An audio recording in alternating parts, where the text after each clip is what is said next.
folks, another quick little lesson video for you this week. I got a couple of emails asking me about finger picking. It wasn't recently, actually. I got an email recently and it reminded me of an email I got a long time ago. And you know, some of you out there want to start finger picking or improve your finger picking.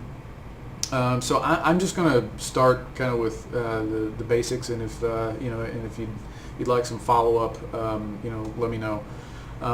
But before I show you a couple of quick exercises to work on that I have found helpful, let's just talk about the mechanics of it and make sure that you got the mechanics right.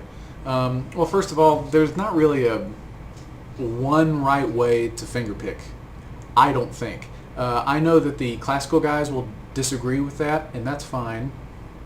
But for me personally, what I believe is that everybody is different. Everybody's hands are different.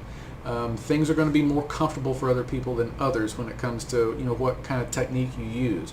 The number one thing is that you're making pleasant sounds, and that you are being economic in your movement, meaning that there's not a lot of wasted motion, that you're achieving maximum quality with minimal effort. And so I'll show you a couple of ways that I go about that.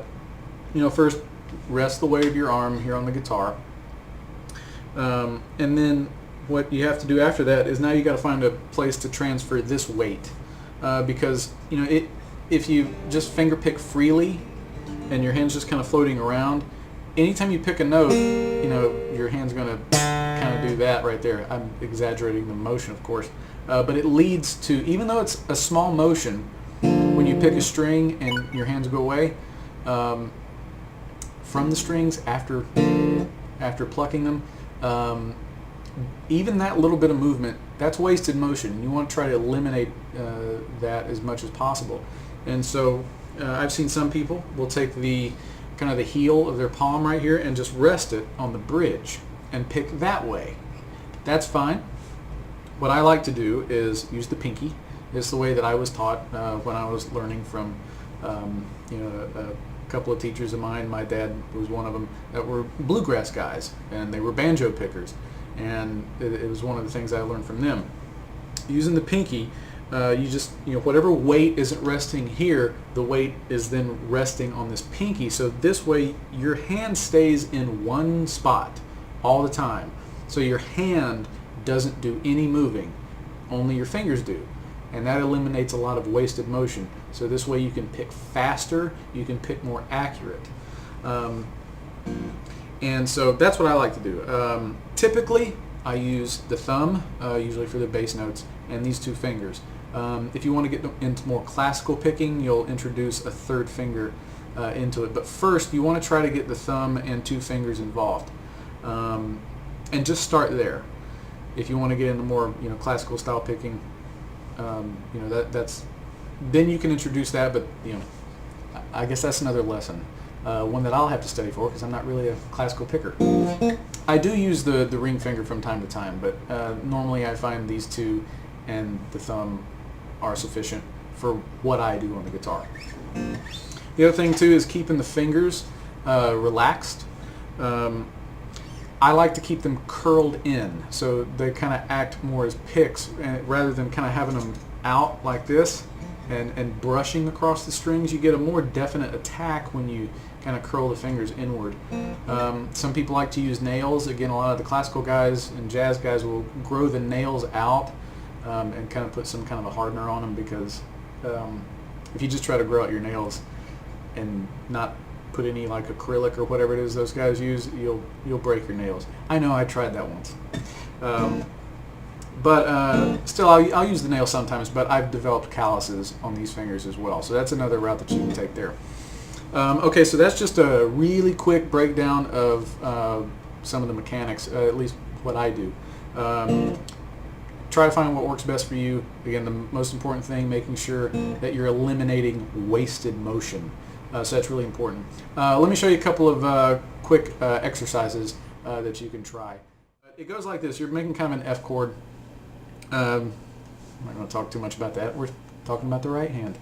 Thumb first, index finger on the 3rd string, thumb on the 4th string, and then you'll go to an open 4th string, so you're hitting the 4th string twice with the index finger, so you're just constantly alternating. Then you go to this chord here, same strings, same finger pattern. Bring this pattern up a fret,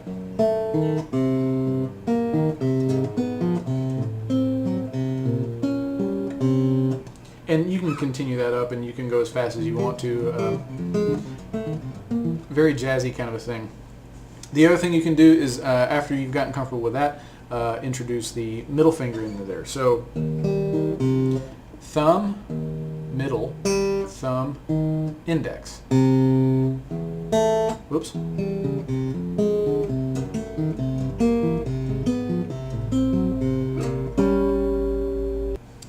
Alright, this next little example, this is kind of an excerpt from a Joe Satriani song called Tears in the Rain.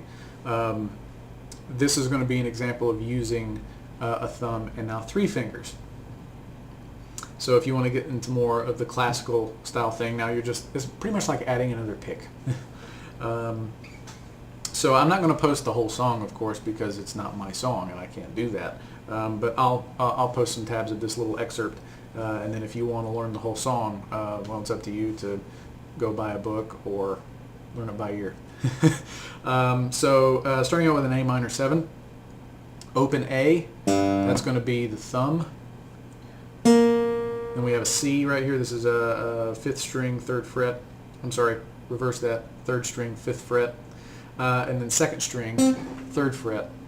And then the open 1st string. So you got this. And what you're going to do is alternate, thumb, index, middle, ring. And just try to get used to that.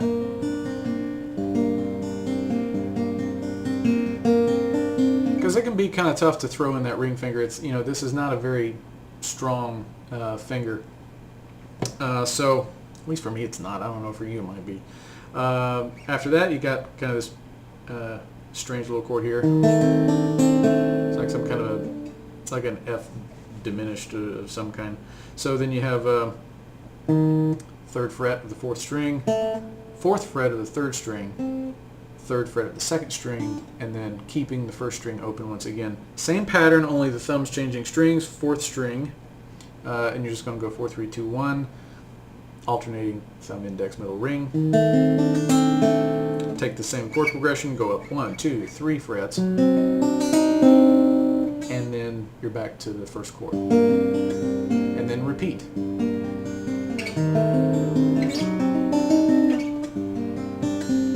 So I'll post those 2 examples up. Again, very, very basic getting into finger picking. So if you want to get into more, just let me know, or of course I teach, so hit me up for a lesson if you'd like.